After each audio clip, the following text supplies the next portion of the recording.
Troll ಮಾಡಿದ್ದೀನಿ. ನಿನ್ನೆ 10:20 G ಕನ್ನಡದಲ್ಲಿ ಜನಮತ ಕಾರ್ಯಕ್ರಮ ಬಂತು, ಅದ್ರಿಗೂ ಟ್ರೋಲ್ ಆಗಿದೆ. ನಂದು ಅವ್ರ ಬಗ್ಗೆ ನಾನು 17 ವರ್ಷದಿಂದ ಮೊದಲು ಜಯದೇವ ಹಾಸ್ಪಿಟ್ಲ್ ಇಲ್ಲಿ ಕಲಸಿಬಾಳ ಮೇಲೆ ಅವತ್ತಿಂದ ಇವತ್ತವರೆಗೆ ಸುಮಾರು ಒಂದು 30 ಜನಕ್ಕೆ ಓಪನ್ ಮಾಡಿಸಿ ನಮ್ಮೂರಲ್ಲೇ 3 ಕೇಸ್ ಮಾಡಿಸಿದ್ರು.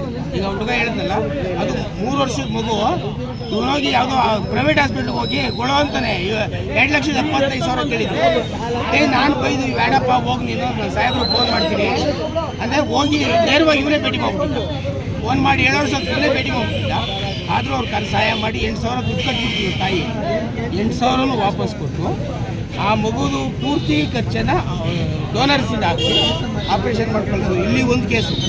ಆಮೇಲೆ ಹನುಮಂತರಾವ್ ಅಂತ ನಮ್ಮೂರವರೇ, ಅವರು ಇವತ್ತು ಬೆಂಗಳೂರಲ್ಲಿ ಬರೋಕ್ಕಾಗಿಲ್ಲ, ಅದೊಂದು 2 ಕೇಸು.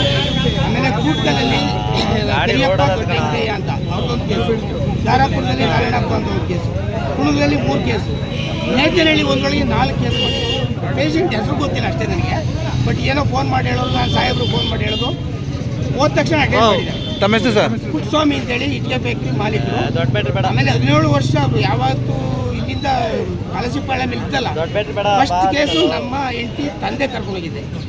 ಅವತ್ತು ಆಂಜಿಯೋ ಬ್ಲಾಸ್ಟ್ ಮಾಡಿದ್ರು ಫಸ್ಟ್ ಕೇಸು. ಅವತ್ತು ಪರಿಚಯ ಆದವರು ಜಯದೇವ ಹಾಸ್ಪಿಟ್ಲಲ್ಲಿ ಶಿಫ್ಟ್ ಆದಾಗಲೂ ನಾನು ಅವ್ರ ಜೊತೆ ನಿರಂತರವಾಗಿ ಸಂಪರ್ಕ. ಇಂಥ ಹೃದಯವಂತರು ಈಗ ಇವರು ರಾಜಕೀಯಕ್ಕಾಗಿ ಬಂದಿಲ್ಲ, ಜನ ಸೇವೆಗೆ ಬಂದಿರೋದು. ರಾಜಕೀಯನೇ ಹೊರತುಪಡಿಸಿ ರಾಜಕೀಯ ಮಾಡೋರೇ ಬೇರೆ ಇದ್ದಾರೆ. MLA ಆಗ್ಬೋದು, ತಾಲೂಕ್ ಪಂಚಾಯತಿ ಮೆಂಬರ್ ಆಗ್ಬೋದು, ಅವ್ರು ರಾಜಕೀಯ. ಇವರು ದೇಶಕ್ಕೆ ಸೇವೆ ಸಲ್ಲಿಸೋದು. ಯಾರು? ಮಂಜುನಾಥ್ ಸಾಹೇಬರು ದೇಶಕ್ಕೆ ಆರೋಗ್ಯ ಇಲಾಖೆಯಲ್ಲಿ ಸೇವೆ ಸಲ್ಲಿಸುವಂಥ ಒಂದು ಅವಕಾಶ ಇದೆ. ಅವರು ಸೆಂಟ್ರಲ್ ಹೆಲ್ತ್ ಮಿನಿಸ್ಟರ್ ಖಂಡಿತ ಅದೇ ಆಯ್ತಾರೆ. ದಯವಿಟ್ಟು ಅವ್ರನ್ನ ಹೆಚ್ಚಿನ ಸಂಖ್ಯೆಯಲ್ಲಿ ಮತದಾನ ಗೆಲ್ಲಿಸ್ಕೊಡಿ ಅಂತ ವಿನಂತಿ ಮಾಡಿ.